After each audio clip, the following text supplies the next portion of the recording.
E o assunto agora é a prisão de 3 integrantes do Movimento dos Trabalhadores Sem Terra em Goiás.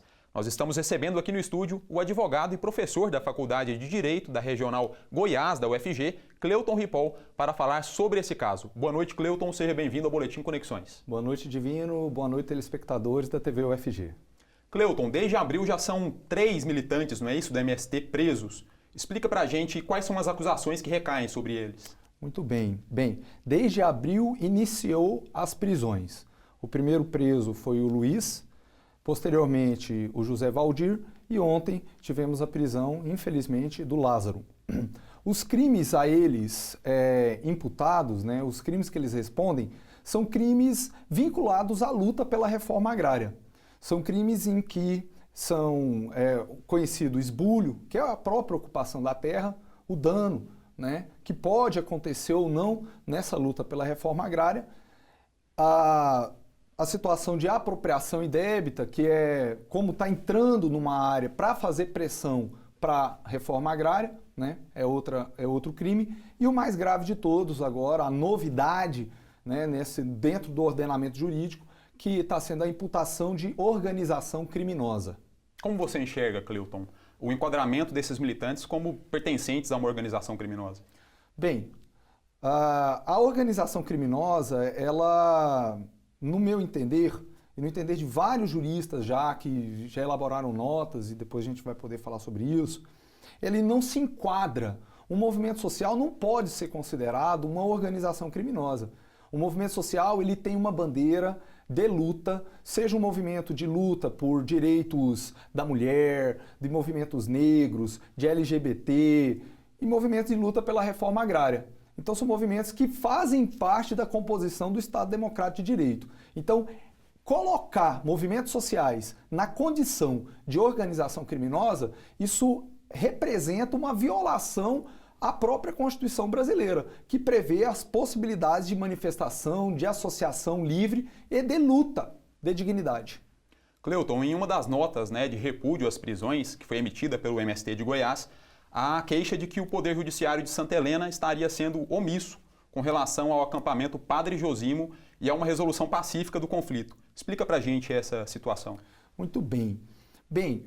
São 2 casos que é importante de frisar.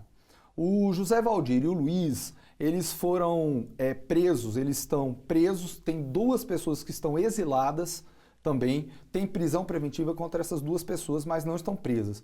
E ontem o Lázaro foi preso na comarca de Tapaci.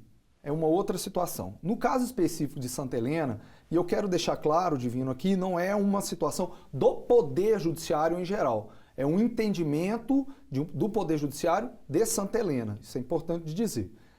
Qual é a situação que acontece ali? A ocupação na usina Santa Helena, ela decorre de uma pressão política, de uma pressão do movimento pela reforma agrária na fazenda da usina Santa Helena. O que acontece especificamente naquele caso? A usina Santa Helena ela compõe um grupo econômico, um grupo NAUM. Esse grupo ele é devedor da União em mais de R$1 bilhão. R$1 bilhão. E a fazenda, ela garantiu a dívida e a União também, ela já tomou a propriedade, que no direito se chama adjudicação. Então esse imóvel ele já foi dado como pagamento, não como garantia, mas como pagamento da dívida. E ele pagava somente 15% da dívida do Grupo NAUM, que ultrapassa R$1 bilhão. São dívidas trabalhistas, dívidas fiscais, dívidas ambientais. No caso específico, quando o MST ocupou a fazenda, fez um favor para a sociedade brasileira de denunciar ou de anunciar que havia uma dívida estratosférica de um grupo econômico. Essa ação, infelizmente, o Poder Judiciário de Santa Helena entendeu que a adjudicação, ou seja, o ato de passar a propriedade do Grupo NAUM para a União, ele não era válido, mesmo que já tenha sido discutido em instâncias judiciais. Então já pertencia à União. Então tem uma situação no campo cível. No campo cível, o Grupo NAUM, que é proprietário da usina Santa Helena, que vamos dizer que é a vítima dessa entre aspas, organização criminosa, tem uma dívida de 1 bilhão. A União já era proprietária, inclusive com registro no cartório de registro de imóveis. E já há também no processo contra o Grupo Naum, contra a usina, um documento da Procuradoria da Fazenda Nacional em que manifestava o interesse de transferir a propriedade para o INCRA, o Instituto Nacional de Colonização e Reforma Agrária. Então, qual foi o papel do MST aí? Denunciou, anunciou uma dívida estratosférica e cobrou para a efetivação da reforma agrária. É bom frisar, a reforma agrária é uma garantia constitucional, é um direito que tem previsão na Constituição Federal.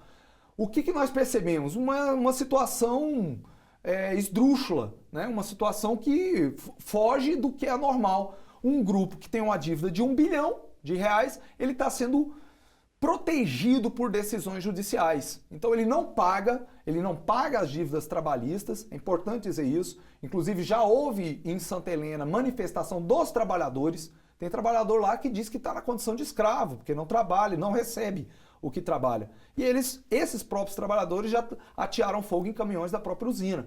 Então essa usina, cada dia que passa, ela é devedora e cada dia deve mais. É como se fosse um câncer. Cabe ao Poder Judiciário tomar sensibilidade para isso, para poder resolver essa situação com o povo brasileiro, com o Brasil. Um Brasil que está em crise, inclusive, crise econômica. Não é? O que o movimento esperava e espera, como sempre fez na sua história, ao longo da sua história, o movimento tem mais de 30 anos, não é? É justamente fazer a pressão para que esse imóvel fosse destinado para o assentamento de famílias, para a produção de alimentos sem agrotóxico, que pudesse também favorecer a segurança e a soberania alimentar do município de Santa Helena. É bom frisar, Santa Helena não produz o próprio alimento. E é uma cidade, é um município que tem uma alta produtividade de grãos, mas não de alimentos. Cleuton, e esses militantes que nós citamos aqui, eles seguem presos? Qual deve ser o desenrolar aí, pelo que você acompanha do mundo jurídico? O que deve acontecer daqui para frente? Bem, no caso do Luiz, já foi impetrado um habeas corpus.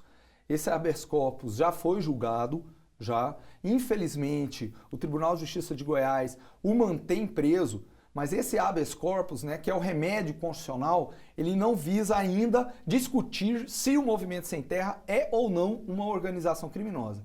E o objetivo dele era verificar se havia todas as formalidades processuais. Em tese, no entendimento do Tribunal de Justiça, não é o nosso, havia. Para o Luiz para o Valdir e os outros dois que estão exilados, a Jéssica e o Natalino, também já foi impetrado um habeas corpus. Só para trazer também, é importante dizer, na sustentação do habeas corpus, que nós chamamos no mundo jurídico, né, de HC, quem fez a sustentação foi a professora Beatriz Vargas e o advogado doutor Alain. E no mesmo dia, a professora Beatriz é professora da UNB, de Penal e Processo Penal. No mesmo dia, esteve presente em Goiânia, no tribunal, o ex-presidente nacional da OAB, Marcelo Lavener, que também entende ser absurdo do ponto de vista do direito a imputação a esses integrantes do MST de organização criminosa. Cleuton, nosso tempo está acabando, mas para finalizar, gostaria de saber a sua opinião sobre a importância desse movimento, das bandeiras que o MST levanta para a sociedade brasileira. Bem, o Brasil hoje passa por uma situação muito delicada, uma situação em que a ordem jurídica ela está invertida completamente, já não existe mais a segurança, as garantias constitucionais do contraditório e da ampla defesa. A primeira coisa é essa.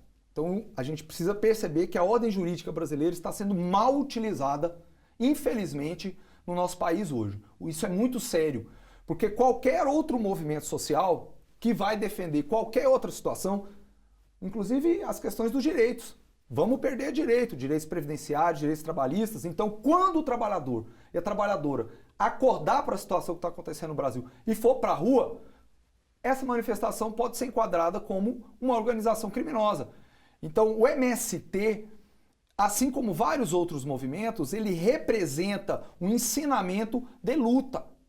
Um ensinamento de luta pelo direito. Já dizia, né, o festejadíssimo Rudolf von Jhering, né, um jurista importantíssimo, já dizia, o direito só se constrói com a luta social. Não é? Então a gente não pode ficar esperando os direitos caírem do céu. Para o MST especificamente, e aí para todos os movimentos, se o Poder Judiciário goiano manter a noção de que o movimento social é uma organização criminosa, possivelmente a ideia de golpe ela vai estar completamente consolidada.